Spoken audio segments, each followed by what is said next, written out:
Uma coisa bem recorrente nos filmes de ação do Tom Cruise é como, em boa parte deles, ele já está imerso naquele ambiente militarizado, cheio de hierarquias, ordens e conflitos.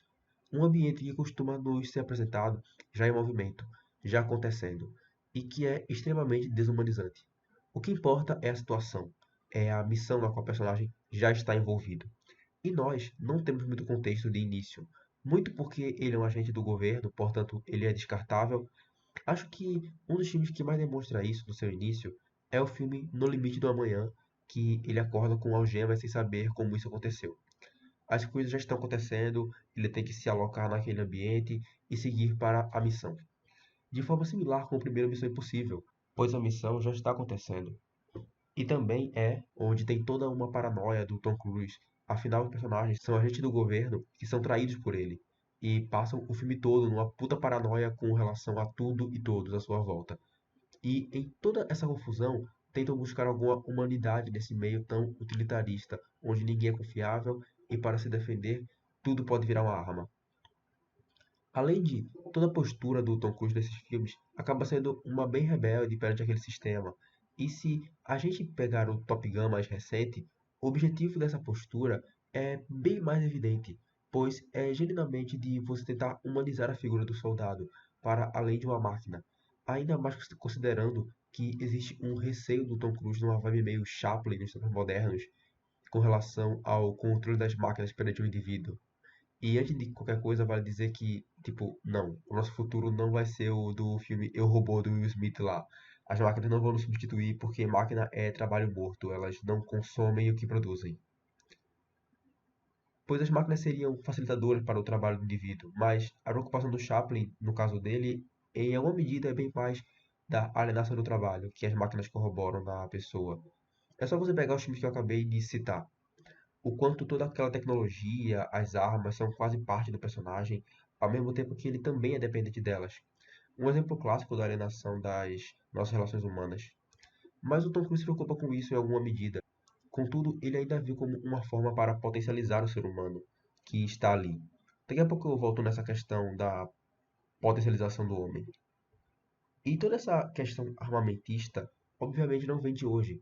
Perto do fim do ano passado, eu estava lendo um artigo para a faculdade, que eu agora não vou lembrar o nome, peço perdão. Mas no texto menciona como a questão armamentista, ou seja, que as grandes nações europeias iniciaram fazendo uma corrida para se armarem até os dentes e se prepararem para uma vindoura Primeira Guerra Mundial, e como toda essa indústria crescente do século XIX foi um dos fatores que contribuiu bastante para a paranoia entre as potências que desemboca na Primeira Guerra Mundial, além de demonstrar seu poderio militar. Foi um dos fatores que gerou a guerra e no fim quem lucrou foi literalmente a indústria das armas. E é óbvio que eu não estou reduzindo todos os fatores que levaram a Primeira Guerra a isso, mas para esse vídeo é o fator que mais importa mencionar. Até poderíamos lembrar do que acontece nos Estados Unidos, que eles vivem invocando todo um direito por lei de ter uma arma, quando esse direito vem de um contexto específico de luta pela independência e já tem mais de tipo 200 anos. Além disso, existe toda uma mitologia ligada a vários símbolos para após a independência dos Estados Unidos. E aqui eu cito um texto ao qual me referi anteriormente. As elites dos Estados Unidos, encabeçadas por Theodore Roosevelt, presidente de 1901 a 1909, acabavam de descobrir o cowboy que separava de seu revólver como símbolo do verdadeiro americanismo da liberdade e da tradição branca nativa. Não é à toa que boa parte dos filmes de cowboys atuais buscam renovar essa narrativa, colocando pessoas negras na posição de protagonistas, até porque boa parte dos fora da lei eram, tipo, negros, ou mesmo repensando a masculinidade ali em volta, sendo, bom, super gays. Afinal, os tempos mudam. E, e hoje isso reverbera com a discussão sobre o direito de possuir uma arma para a defesa. Contudo, é visível que se trata de estabelecer uma relação de poder sobre o outro. É aquela coisa do good guy with a gun dos Estados Unidos, que consiste em tipo, o bandido tem uma arma e, portanto, ele claramente não é um ser humano, então a única coisa que pode nos salvar é um homem bom com uma arma. E nem precisaríamos ir tão longe. Quem aqui no nosso bostil já não defendeu exatamente isso? E pegando nossos patriotários que vivem clamando por uma guerra, eles estão completamente engolidos nesses idealismos de honra e coragem que muitos daqueles homens representaram no passado, desde templários, cowboys, vikings, etc. E eu tinha mencionado um pouco antes nesse vídeo como a paranoia das potências europeias por quererem se proteger de uma vindoura guerra é um dos fatores que ocasiona a mesma. E a partir disso, eu traço um paralelo com Vinland Saga, que voltou agora com sua segunda temporada e traz essa discussão. Mas eu vou focar um ponto mais à frente do mangá. Então, spoiler, ok? Mais à frente, quando o Thorfinn chega em Vinland, ele precisa se relacionar com os nativos, ter essa troca cultural. E ele busca fazer isso da forma mais pacífica possível. Afinal, como vocês viram nessa temporada, ele abdica da violência. Contudo, alguns dos colonos, praticamente só os homens, temem não poderem confiar nos nativos. E o próprio Thorfinn comenta sobre isso alguns capítulos antes, sobre a ilusão da espada.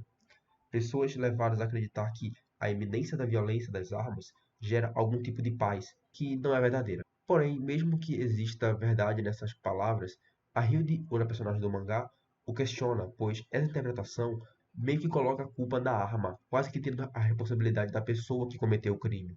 E lembram que eu mencionei antes com o Tom Cruise sobre essa coisa da arma potencializar o indivíduo? As armas são um objeto muito cobiçado, aqui especificamente pelos homens, pois os ajudam a expressar sua agressividade, a se sentirem mais homens, principalmente no ambiente tão controlador e castrador quanto a sociedade capitalista moderna, ou mesmo como um caminho natural que todo garoto tem que seguir e tem sido assim em muitas estruturas sociais no decorrer da história, como eu dei o exemplo com os cowboys e vikings. E não é coincidência que algumas obras aplicam simbolismos fálicos nessas armas, quase como extensão do próprio pênis. Mas aqui eu não pretendo entrar em psicanálise. Mas essas armas não são meros objetos. Bom, elas são, mas as formas que podem ser usadas são para basicamente manter uma estrutura de dominador e dominado.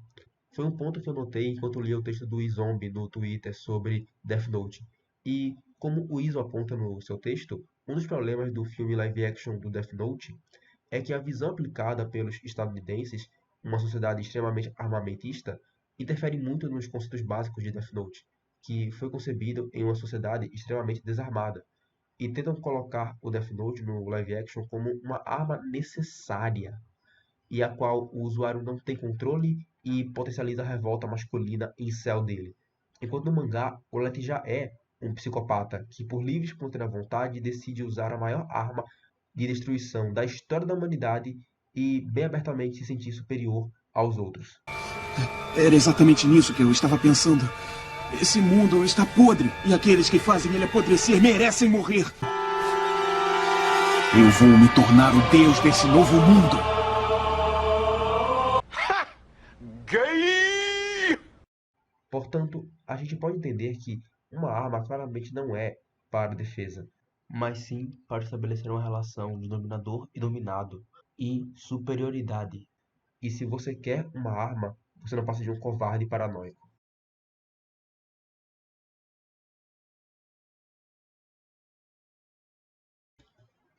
O meu nome é Ítalo e o vídeo fica por aqui. Se você curtiu, deixa o like. Se não curtiu, também deixa o like. Se inscreve, curte, comenta, compartilha. Obrigado e até a próxima. Abraço.